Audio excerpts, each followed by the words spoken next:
বিশ্ব যে বর্তমানে পরমাণুদের নিচে এসে গেছে, টের পাচ্ছেন? একটা পারমাণবিক যুদ্ধ নিচে এখন পৃথিবী। পরমাণু একটা বানলে আপনার বিল্ডিং, গাছ, আপনার লোহা লক্কর মানুষ জ্বলে পড়ে ধুলিবালি হয়ে আকাশে কার্বন হয়ে মেঘ হয়ে ধোঁয়া হয়ে উড়ে যাবে। মানুষের দেহ ধোঁয়া হয়ে কার্বন হয়ে আকাশে উড়ে যাবে। তার ঘর বিল্ডিং কার্বন হয়ে আকাশে উড়ে যাবে। সূরা দুখান, আল্লাহ যে ধোঁয়ার সূরা কোরআনে নাযিল করেছেন, এই ধোঁয়ার সূরা, এটা কি সূরা? ধোঁয়া, গোটা পৃথিবীর আকাশ কালো কার্বনে, কালো ধোঁয়ায়, পারমাণবিক ধোঁয়ায় আচ্ছন্ন হয়ে যাবে। ওই ধোঁয়াগুলি কোত্থেকে আসলো? মানুষের পোড়া শরীর ধূম্রে পরিণত হয়ে আকাশে চলে গেছে। তো সেই যুগের মধ্যে কিন্তু আমরা আছি। এটারও সমাধান কোরআনে ছিল কিনা? ছিল, কোরআনে ছিল। মানুষ হয়ে তুমি অহংকার করো না। এক মানুষ আরেক মানুষকে ওয়ালা তাকতুলুন নাফসাল্লাতী হারামাল্লাহু ইল্লা বিল হক, অন্যায়ভাবে কোনো মানুষকে তুমি হত্যা পারো না। হত্যা যায়? হত্যা নিষেধ না? কিন্তু এখন আজকে ট্রাম্প ইরানে, আমার যদি কিছু হয় তাহলে একে মানচিত্র থেকে উড়াই দেব। বুঝতে পারছেন? এমন তো ঘটনা ঘটবে। আর আমরা যে ভারত পাকিস্তান দুই রাষ্ট্র, এখানেও তো অ্যাটম তো দুই দিকে আছে, পরমাণু বোম দিকে আছে না নাই? ও ভাইয়েরা, কিন্তু কোরআনের সমাধান ছিল কি? ছিল আল্লাহর আইনে আগুন দিয়ে পুড়িয়ে কাউকে মারা, এটা নিষেধ। লা তুআযিবু বিআযাবিল্লাহ, আগুন দিয়ে মাখলুককে আযাব দেওয়ার অধিকার শুধু আল্লাহর আছে, আর কারো নাই। সেই সব সাহাবীরা, ওই স্ত্রীদের বাবারা ভয় পেলেন, নবীজিকে তালাক দিয়েছেন নাকি। হযরত ওমর গিয়া নবীজিকে খুব শান্ত করে খুশি করে জিজ্ঞাসা করলেন, আপনি কি আতাল্লাকুতা নিসা, তালাক দিয়েছেন? না না না, তালাক দেইনি। তখন ওমর তাকবীর দিলেন, আল্লাহু আকবার। দেন না একটা তাকবীর?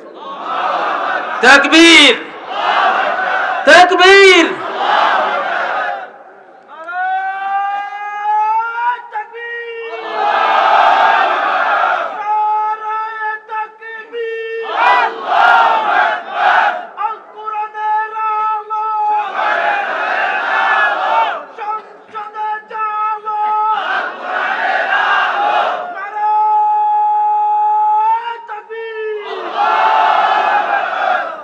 তাহলে মহানবী কি শিখালেন? ঘরে ঝগড়া হতেই পারে, কিন্তু চুপ, কথা কইও না। দুই হাত হইলেই তো তালি বাজি যাবে, ঠিক না? মানে এক হাতে নাড়াচাড়া যাই করুক, শব্দ না, আর এটা তালি হবে না। যখন আরেকটা হাত দিলে তখন কি? আল্লাহ নবী কত মহাবিজ্ঞানী ছিলেন, যদি সেদিন উনি একটা কথাও কইতেন তাহলে আরো 11 জনে 11 কথা কইলে তো ঘরে বিশাল ঝগড়া একটা লাগতো। চুপে চাপে চলে গেছে, সুবহানাল্লাহ। ছোটবেলায় আমাদের বাড়িতে কুকুর ছিল, একটা বড় বাঘের মতো কুকুর, একটা কুকুরই ছিল।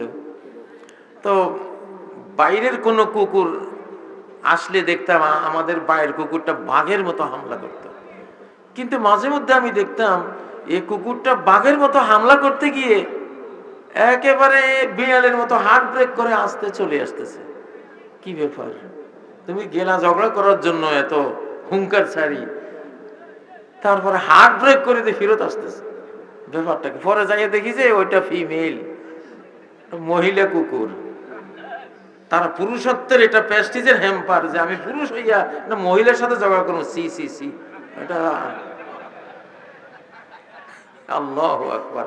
আসলেই এটা এটা ফিতরাত, এটা আল্লাহর দেয়া সহজাত গুণ যে পুরুষ জাতি মহিলার সাথে ঝগড়া করা এটা মানায় না, মানায় না। আমি ওই কুকুরের কাছে শিখছি তখন যে যাক, এটা বড় জ্ঞান পাইলাম তোমার কাছে যে কখনো পুরুষ মানুষ হইয়া মহিলার সাথে। আমি সব সময় দেখতাম যে কুকুরটা কি বাঘের মতো গেল আর কি চুপচাপ ভদ্র হইয়া ফিরত আসলো। ওখানে যাই বুঝছে যে আরে ওইটা তো ফিমেল, ওইটার সাথে কি ঝগড়া করবো। আমার মান ইজ্জত থাকে? ঠিক দেখেন, মাখলুকাতকে আল্লাহ তাআলা যে শিক্ষা দিয়েছেন, হ্যাঁ, এই শিক্ষা মানুষকেও তো দিয়েছেন, ঠিক না? বন জঙ্গলে সিংহ আর সিংহী ঝগড়া লাগে না? হ্যাঁ, অনৈতিক কাজ করলে সেটা হতে পারে ঝগড়া না, সেটা অ্যাকশন। একদিন একটা সিংহকে দেখলাম, তার স্ত্রী বাসাতে আসছে, তো সে দেখছে যে তার এই সিংহীটা অন্য এক সিংহের সাথে ছিল, তার নজরে আসছে, কিচ্ছু বলে নাই, কোনো কথা নেই। বাসায় যখন সিংহীটা আসলো, অদ্ভুত কাহিনী দেখলাম। সিংহটা হঠাৎ করে তার গলার মধ্যে ধরলো, ধরছে যে আর ছাড়াছাড়ি নেই। সিংহীটা হাত পা ছোড়াছড়ি করে মারা গেল। মানে সে অনৈতিক কাজ করেছে। কি করেছে? অনৈতিক কাজ করেছে, জন্য অ্যাকশন নিছে। এটা হয়, কিন্তু এই ছাড়া কখনো আপনার এদের মধ্যে মহিলা নিয়ে পুরুষরা গন্ডগোল করে না। কিন্তু আমাদের সমাজে আজকে কি নারী পুরুষ ঝগড়া ভয়ঙ্কর রূপ নিয়েছে কিনা? ও ভাইয়েরা, কোরআন যদি তোমার সমাজে না থাকে, তোমার শিক্ষায় না থাকে, তুমি জানোয়ার হয়ে যাইবা, বরং জানোয়ারের চেয়ে অদম হয়ে যাইবা। উলাইকা কাল আনআমি বাল হুম আদল। এরা হলো যারা কোরআন বুঝে না, কোরআন পড়ে না, সত্যকে অনুধাবন করে না, এরা হলো চতুষ্পদ জন্তুর মতো। কিসের মতো? বাল্লহুম আদল, বরং জন্তুর চেয়ে আরো ভয়ঙ্কর, আরো খারাপ, আরো খারাপ। জাহান্নামে যারা যাবে, শেষ পর্যন্ত মানবীয় আকৃতি থাকবে না, মানুষের ছবি থাকবে না, কারণ সে মানুষ ছিল না। সে জাতে ছিল মানুষ, কিন্তু বৈশিষ্ট্যে সে ছিল একটা জানোয়ার। এই জন্য তারে আল্লাহ জানোয়ার বানাই দিবে, মানবীয় ছবি থাকবে না। ইব্রাহিম আলাইহিস সালামের বাবা যে মূর্তি বানাইতো, কিয়ামতের দিন হযরত ইব্রাহিমের সামনে সে আসবে একটা হায়না হয়ে, সারা গায়ে নাপাক। ইব্রাহিম আলাইহিস সালাম যখন প্রথম দেখবেন, মানুষ রূপে দেখবেন, তিনি দোয়া করবেন যে আমার বাবাকে আল্লাহ মাফ করো।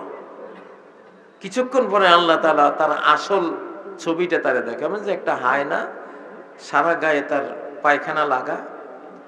ইব্রাহিম আলাইহিস সালাম যখন আজরকে এই অবস্থায় দেখবেন, তাবাররা মিনহু, সাথে সাথে ইব্রাহিম তার থেকে সম্পর্ক ছিন্ন করে ওখান থেকে বিদায় হবেন। আল্লাহ যে বললেন এরা কাল আনআম, এরা জীবজন্তুর মতো, বরং জীবজন্তুর চেয়ে ভয়ঙ্কর। আমরা ভাবতেছি এটা একটা এক্সাম্পল, একটা উপমা দিলেন, এটা শুধু উপমা না, বাস্তবে এটাই হবে কিয়ামতের দিন। বাস্তবে কি?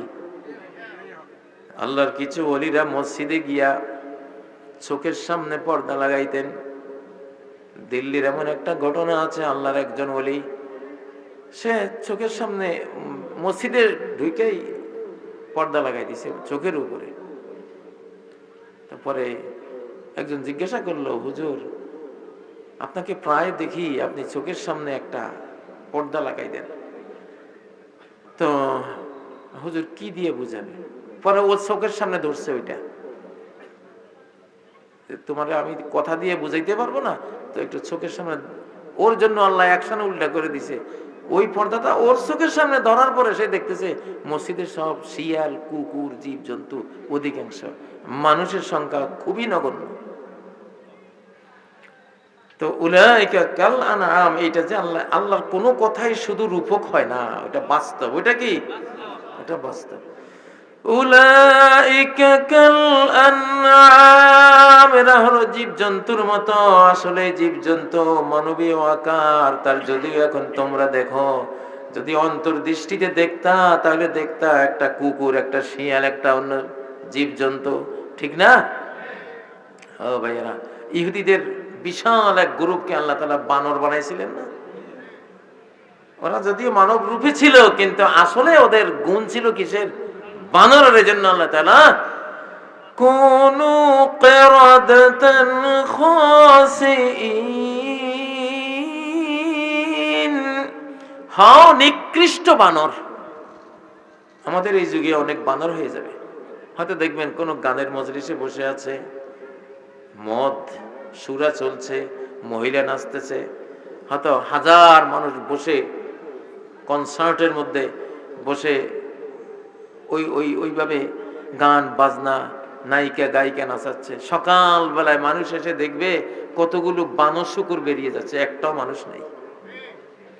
ইউমসাকু কওমুন মিন উম্মতি কিরাদাতান ওয়া খানাজির, আমার উম্মতের বহু মানুষকে শেষ জামানায় বানর আর শূকর বানিয়ে দেয়া হবে, বানর আর শূকর বানিয়ে দেয়া হবে। কেন? দোষ কি? ইত্তাখাযুল কাইনাতি ওয়াল মাআজিফ, ঘরের বৈধ স্ত্রী তাদের ভালো লাগে না, গায়িকা নায়িকা নিয়ে তাদের জীবন, ওয়াল মাআজিফ, দোতারা সেতারা ঢোল তবলা নিয়ে তাদের জীবন। এইটার শাস্তি দিবেন আল্লাহ তাআলা, কি বানাবেন? বানর আর শূকর। এখন শেষ জামানা ভাই, যে কোনো ঘটনা যে কোনো দিন হবে, যে কোনো ঘটনা যে কোনো সময় ঘটবে। প্রিয় ভাইয়েরা, তাহলে আল্লাহর কোরআন থেকে পারিবারিক সমাধান পাই কি না?